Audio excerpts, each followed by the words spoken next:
Good morning. I get to read to you today. I'm so excited.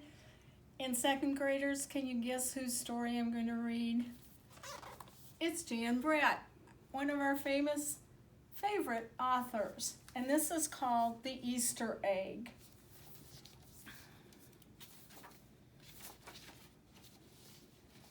Cheer up, spring is here. Time to start on my first ever Easter egg, Hoppy said. Each year, the bunny who decorated the winning egg got to help the Easter rabbit hide the eggs on Easter morning. Remember, we look at all the pictures around, and there's our robin. Hoppy had been dreaming about being that bunny all year long. Now it was time to get started. Everywhere Hoppy looked, rabbits were working on dazzling eggs.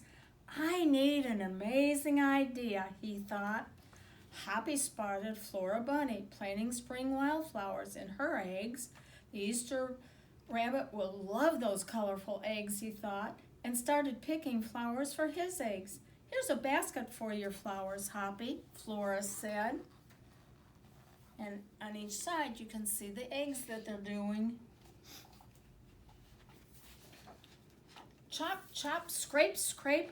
Hoppy spied Buster Birch carving a magnificent wooden egg. I wish I had some wood for my egg, he wished out loud. Here you go, Hoppy, Buster Birch said, and he put a smooth, round piece of wood in Hoppy's basket. Thank you, Buster, Hoppy said.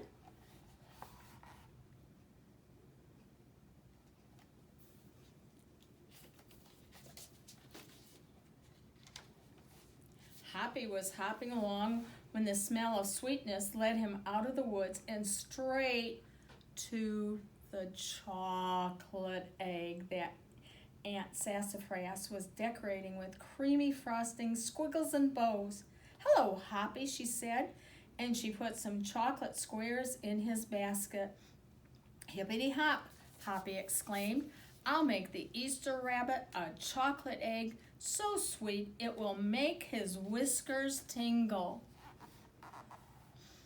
Yum, yum. I think somebody doesn't like chocolate, though. Then Hoppy saw Granny Irene decorating one of her fabulous story eggs. First, she traced a design on the egg with a special tool. Then she dipped the egg in pots of yellow, green, orange, and red dye, adding to the design each time. Hoppy couldn't believe his eyes. I'll never make an egg like that beautiful, he told Granny Irene. She smiled. Try, she said, giving him one of her special tools. See her beautiful eggs up there drying. Hoppy was hopping by Hans Vanderrabbit's garden when he spotted an extraordinary egg. Hans was painting a portrait of the Easter rabbit so real that he looked alive. Fantastic, Hoppy explained. Thank you, Hoppy, Hans said. Why don't you make a painting on your egg? He gave Hoppy pots of paint and a fine brush. He does look alive, doesn't he? As Hoppy bounced along, a loud booing nearly knocked him off his feet. It was a whirling, twirling, mechanical egg. Whoa, Hoppy said. That's an unusual egg. Would you like to make one? Roberto asked. Hoppy tried hard, but the harder he tried, the more parts and pieces piled up around him. Thank you, Roberto, he sighed, but I think I'd better make the egg that is right for me. So he's trying everybody else's eggs, isn't he? Hoppy hopped back to the woods and lay down under a tall tree to think. Making a beautiful egg is harder than I imagined, he thought. I guess I don't have to win. I just want to make an egg I'm proud of.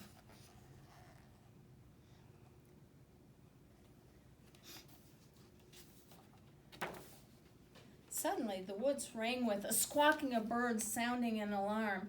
Mother Robin swooped down, calling wildly as if she couldn't decide where to go. An egg had tumbled out of Mother Robin's nest. Inside the perfect blue egg was a baby robin that needed its mother to keep it warm until it hatched. Can you find the egg? Good place to land, I think, wasn't it? Hoppy knew what he had to do. He sat down carefully and covered the blue egg with his soft, warm fur. "I'll take care of you the best I can," he whispered. Relieved, Mother Robin chirped and settled down on her other 2 eggs.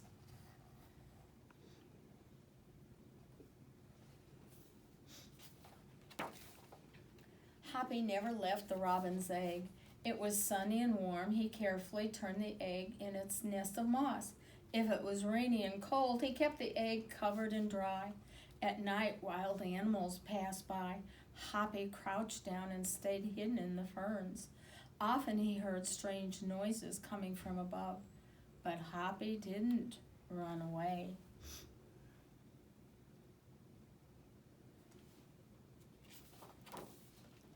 Every day the rabbits worked on their eggs. Tadpoles turned into frogs, buds swelled into leaves, and Easter came closer and closer. Finally, it was time for the rabbits to take their eggs to the glen. They had forgotten all about Hoppy, who was quietly sitting on the blue egg under the tall tree in the woods.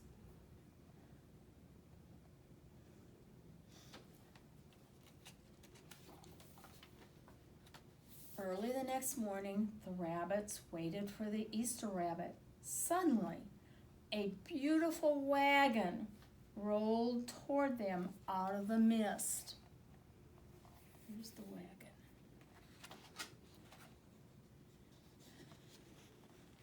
Can you get it? And stopped. The Easter Bunny stepped down from the wagon and admired the decorated eggs one by one.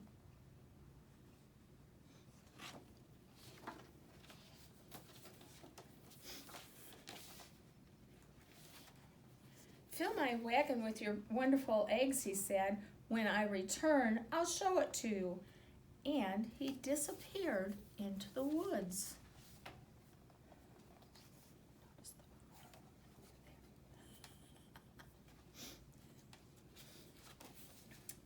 He came back with Hoppy, looking scruffy and bedraggled.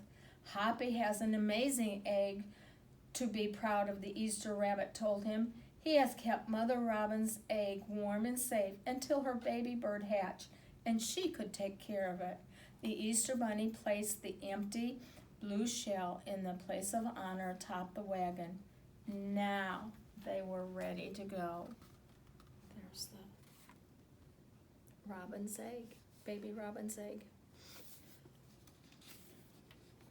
And notice the numbers on the chickens too. The rabbits cheered for the egg that had surprised them all. "It's our best Easter ever, Hoppy," they shouted. Then the brave little bunny and the Easter rabbit rode off together to hide the eggs for boys and girls to find on Easter morning.